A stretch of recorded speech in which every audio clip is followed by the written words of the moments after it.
Breaking news, समाचार national की विशेष report. क्या 500 रुपए के नोटों की संभावित बंदी देश के लिए गेम चेंजर साबित होगी? 500 रुपए के नोटों की संभावित बंदी देश हित में एक निर्णायक कदम।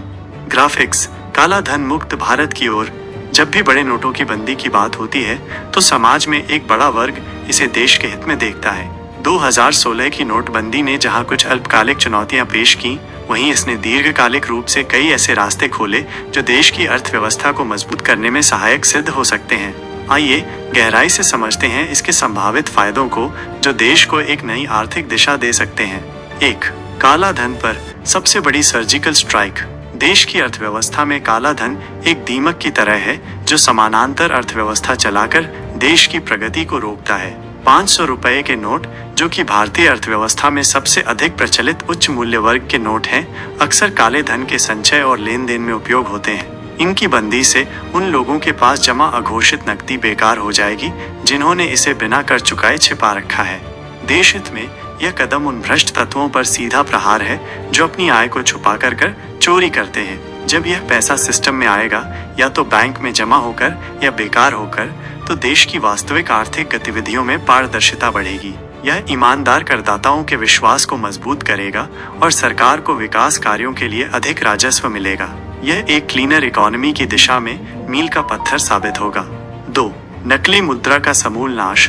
देश की सुरक्षा और आर्थिक स्थिरता के लिए नकली मुद्रा एक गंभीर खतरा है। पड़ोसी देशों से या आपराधिक तत्वों द्वारा बनाए गए 500 रुपए के नकली नोट बाजार में फैलाकर देश की वित्तीय प्रणाली को कमजोर किया जाता है। नोटबंदी से ऐसे सभी नकली नोट चलन से बाहर हो जाते हैं क्योंकि उन्हें कोई बैंक या व्यक्ति स्वीकार नहीं करेगा। देश हित में यह कदम न केवल हमारी मुद्रा की पवित्रता को बहाल करता है बल्कि राष्ट्रीय सुरक्षा को भी मजबूत करता है। नकली नोटों से होने वाले आर्थिक नुकसान और सुरक्षा जोखिम को कम करके ये देश की अखंडता और वित्तीय स्थिरता को बनाए रखने में मदद करता है। 3. आतंकवाद और अवैध गतिविधियों पर नकेल। आतंकवादी संगठन, नारकोटिक्स डीलर और अन्य संगठित अपराध सिंडिकेट अक्सर अपनी गतिविधियों के वित्त पोषण के लिए बड़ी मात्रा में नकदी का उपयोग करते हैं, खासकर उच्च मूल्य वर्ग के नोटों का। 500 रुपए के नोटों की बंदी उनके नकद प्रवाह को बाधित करती है, जिससे उनकी परिचालन क्षमता बुरी तरह प्रभावित होती है। देश हित में यह सीधा हमला है उन ताकतों पर जो देश विरोधी गतिविधियों में लिप्त हैं। उनके वित्तीय रीढ़ की हड्डी तोड़ने से देश में शांति, सुरक्षा और स्थिरता को बढ़ावा मिलेगा। ये हमारे सुरक्षा बलों के प्रयासों को बल देगा और देश को अधिक सुरक्षित बनाएगा। 4. डिजिटल इंडिया की ओर तेज छलांग। जब नकदी की उपलब्धता सीमित होती है तो लोगों को मजबूरन डिजिटल भुगतान माध्यमों जैसे यूपीआई, नेट बैंकिंग, डेबिट/क्रेडिट कार्ड और मोबाइल वॉलेट का उपयोग करना पड़ता है। यह एक कम नकदी वाली अर्थव्यवस्था, लेस कैश इकोनॉमी के निर्माण में सहायक है। देश हित में डिजिटल लेन देन में पारदर्शिता अधिक होती है क्योंकि हर लेन देन का एक रिकॉर्ड होता है। इससे कर चोरी की संभावना कम होती है और आर्थिक गतिविधियों को ट्रैक करना आसान होता है। ये वित्तीय समावेशन को भी बढ़ाता है क्योंकि दूर दराज के क्षेत्रों में भी लोग डिजिटल माध्यमों से बैंकिंग सेवाओं का लाभ उठा सकते हैं। ये भारत को वैश्विक डिजिटल अर्थव्यवस्था में अग्रणी बनाएगा। 5. बैंकों में पूंजी का अंबार और आर्थिक विकास का इंजन। नोटबंदी के दौरान बड़ी मात्रा में नकदी बैंकों में जमा होती है। इससे बैंकों के पास उधार देने के लिए पर्याप्त पूंजी उपलब्ध होती है, जिससे वे व्यवसायों और व्यक्तियों को अधिक ऋण प्रदान कर सकते हैं। देश हित में जब बैंकों के पास अधिक धन होता है तो वे ब्याज दरों को कम कर सकते हैं, जिससे निवेश को बढ़ावा मिलता है। ये उद्योगों के विस्तार, नए रोजगार सृजन और समग्र आर्थिक विकास को गति प्रदान करता है। ये एक स्वस्थ वित्तीय प्रणाली के लिए अत्यंत आवश्यक है। 6. कर आधार में अभूतपूर्व वृद्धि। जब बड़ी मात्रा में अघोषित नकदी बैंकों में जमा होती है तो सरकार को आय के स्रोत का खुलासा करने का अवसर मिलता है। इससे नए लोग कर के दायरे में आते हैं और सरकार का कर राजस्व बढ़ता है। देश हित में बढ़े हुए कर राजस्व का उपयोग सरकार शिक्षा, स्वास्थ्य, बुनियादी ढांचा, सड़कें, पुल और सामाजिक कल्याण योजनाओं पर अधिक खर्च कर सकती है। ये नागरिकों के जीवन स्तर को ऊपर उठाने और देश को एक मजबूत कल्याणकारी राज्य बनाने में मदद करेगा। यह सबका साथ सबका विकास के सिद्धांत को बल देता है। 7. रियल एस्टेट और अन्य क्षेत्रों में पारदर्शिता। रियल एस्टेट जैसे कुछ क्षेत्र पारंपरिक रूप से नकद, लेन देन और काले धन के उपयोग के लिए जाने जाते हैं। नोटबंदी से इन क्षेत्रों में नकद लेन देन कम होते हैं, जिससे कीमतों में कृत्रिम वृद्धि पर अंकुश लगता है और पारदर्शिता आती है।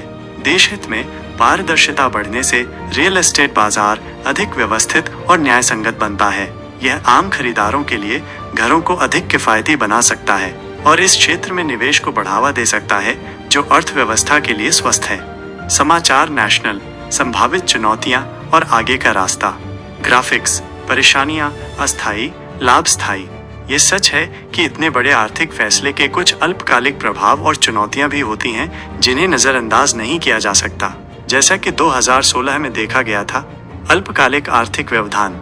शुरुआती दिनों में नकदी की कमी के कारण छोटे व्यवसायों और दैनिक वेतन भोगियों को कुछ परेशानी हो सकती है। कृषि क्षेत्र और छोटे खुदरा विक्रेता, जो मुख्य रूप से नकदी पर निर्भर करते हैं, प्रभावित हो सकते हैं। आम जनता को असुविधा।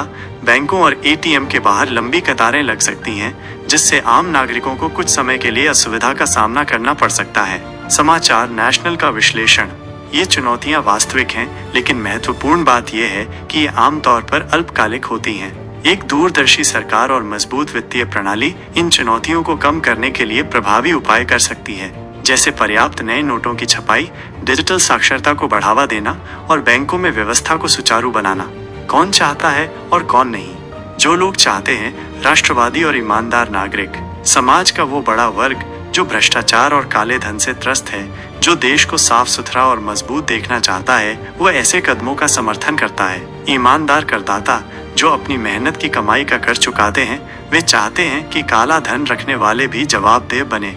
वे देश के दीर्घकालिक फायदे को देखते हैं। जो लोग नहीं चाहते, ब्लैक मनी धारक और भ्रष्ट तत्व, वे लोग जिनके पास बड़ी मात्रा में अघोषित नकदी है, जो कर चोरी करते हैं या जो अवैध गतिविधियों में लिप्त हैं, वे निश्चित रूप से ऐसे कदमों का विरोध करेंगे। उनकी चिंता अपने अवैध धन को खोने या उसे वैध करने की चुनौती से जुड़ी होती है। निष्कर्ष, देश हित ही सर्वोपरि। समाचार नेशनल का मानना है कि 500 रुपए के नोटों की संभावित बंदी अगर सही योजना और क्रियान्वयन के साथ की जाती है, तो ये देश के लिए एक गेम चेंजर साबित हो सकती है। हाँ, कुछ लोगों को परेशानी हो सकती है, लेकिन जब बात देश के भविष्य, उसकी सुरक्षा, आर्थिक स्थिरता और ईमानदारी की आती है, तो ये अल्पकालिक चुनौतियां राष्ट्र के दीर्घकालिक फायदे के आगे गौण हो जाती हैं। ये कदम भारत को एक मजबूत, पारदर्शी और भ्रष्टाचार मुक्त अर्थव्यवस्था की ओर ले जाने की दिशा में एक महत्वपूर्ण पहल हो सकती है। ये एक ऐसा फैसला हो सकता है जो न्यू इंडिया के सपने को साकार करने में मदद करेगा, जहां ईमानदारी को पुरस्कृत किया जाएगा और भ्रष्टाचारियों को दंडित। देखते रहिए समाचार नेशनल, हर खबर देश हित में।